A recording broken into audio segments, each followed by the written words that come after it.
నవల పేరు సంజీవకరణి. పీఠిక. ఈ నవల పేరు సంజీవకరణి. ఈ నవలలోని కథాభాగము కాశ్మీర చరిత్రములోనిది.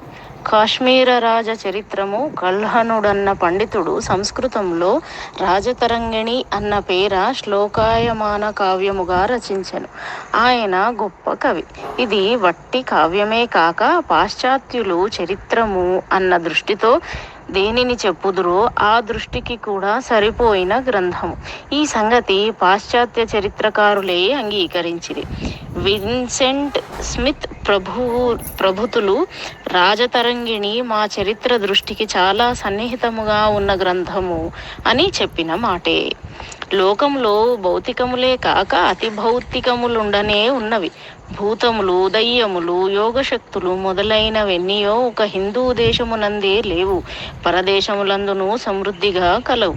ఈ ఆధునిక నాగరికత అన్న పేరుతో చెలామణి అగుచున్న అంతయు పాశ్చాత్య చరిత్రకారులు, ఆ రాజకీయవేత్తలు మన దేశములను జయించి నల్లజాతులు మూఢ విశ్వాసములు కలవారని వారి ఆధిక్యమును నిరూపించుకొనుటకు మనలోనున్న మూఢులను మోసము చేయుటకు నిర్మించిన పథకం.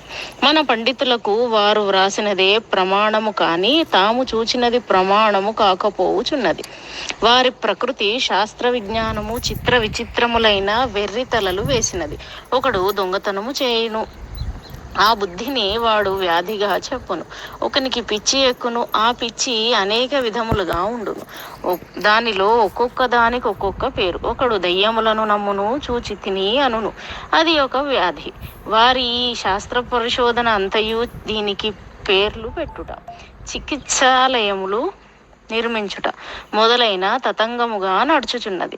వారి వద్ద చెప్పరానంత ధనమున్నది.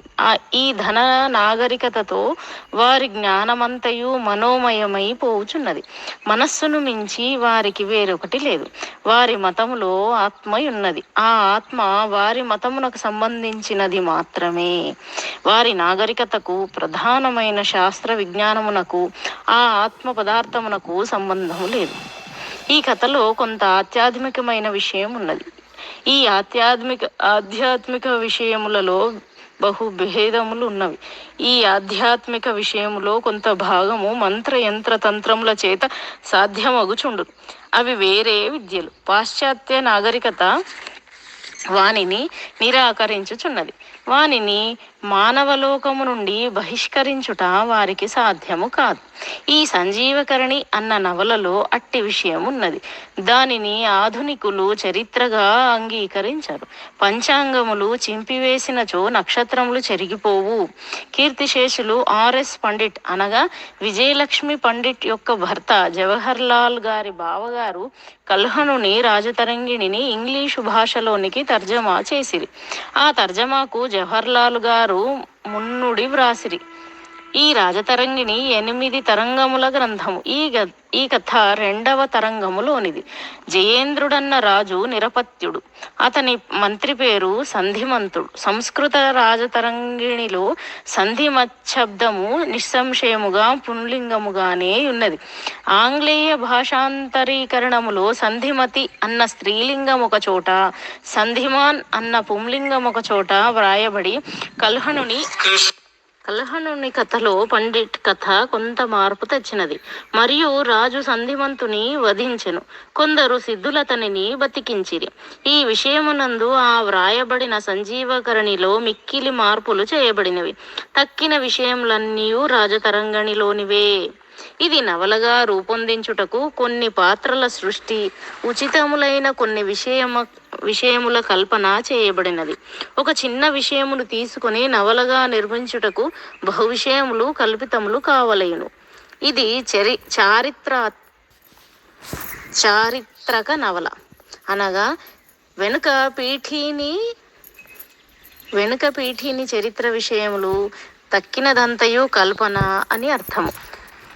నేటి నవలా సాహిత్య పరిజ్ఞాతలు పాఠకులు ప్రధానముగా ఆంగిలేయ విద్యావంతుల నవలల గూర్చి వారి అభిప్రాయములన్నీ ప్రసిద్ధాంగ్లేయ నవలల నుండి సంగ్రహించినవే. వారు స్వతంత్రముగా ఊహింపగలిగినట్లు తోచుటలేదు. ఒక నవల అనిన తోడనే తాను పూర్వం ఇంగ్లీష్లో చదివిన మరి ఒక నవల వలె ఉండవలెననియే వారి అభిప్రాయం. సాహిత్యమునందలి నూతన గ్రంథములు తన నిర్మాతృత ప్రతిభోన్మేషణము లోని తెలుసుకొనవలేను. కథ దేనిని ఆశ్రయించి ఉండును? లోకమును ఆశ్రయించి ఉండును. లోకమునందు ఎన్ని ఉండునో అన్నియు కథయందు ఉండవచ్చును. కానీ లోకమునకు సారస్వతమునకు ఒక్క భేదము కలదు.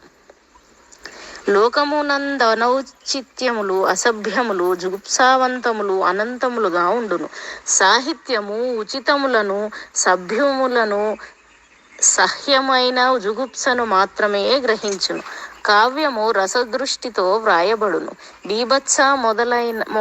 బీభత్సం ఒక రసం, దాని స్థాయి భావము జుగుప్స. రస సిద్ధాంత నిర్మాతలు జుగుప్సాదులను పరిత్యజించలేదు. నవలయో నాటకము కావ్యము కట్టే కొట్టే తెచ్చే ఇట్లుండదు. కావ్యము నవల కూడా కావ్యమే. నవల కూడా కావ్యమే. విజ్ఞానదాయిగా ఉండవలేను, రసగంధాయిగా ఉండవలేను, కల్పనా చాతుర్యము కలదిగా ఉండవలేను. ఒక స్త్రీ పురుష సంబంధము మాత్రమే సంఘము కాదు. సంఘము యొక్క స్వరూపము 1000 విధములుండును. సంఘమునందొక్క రాజకీయ విప్లవము మాత్రమే ఉండదు. విప్లవము 10,000 విధములుగా ఉండును. ఏది కథ కాదు, ఏది కథావస్తువు కాదు. అందుచేత కావ్యము కవి యొక్క ప్రతిభాధీనము. మంచి పాఠకుడు అనగా తత్ప్రతిభా పరిజ్ఞానశీలుడు. దయ్యములు, యోగులు, చనిపోయిన వారిని బ్రతికించుటలు దీనికి వలసినంత తంత్రములు కథావస్తువు కాకపోవుట అనునది లేదు. ఇట్టి గ్రంథములు పాశ్చాత్యులలోనూ చాలా కలవు. ఉదాహరణకు విక్టర్ హ్యూగో వ్రాసిన వెర్వ్యూఫ్ గొప్ప సాక్ష్యము.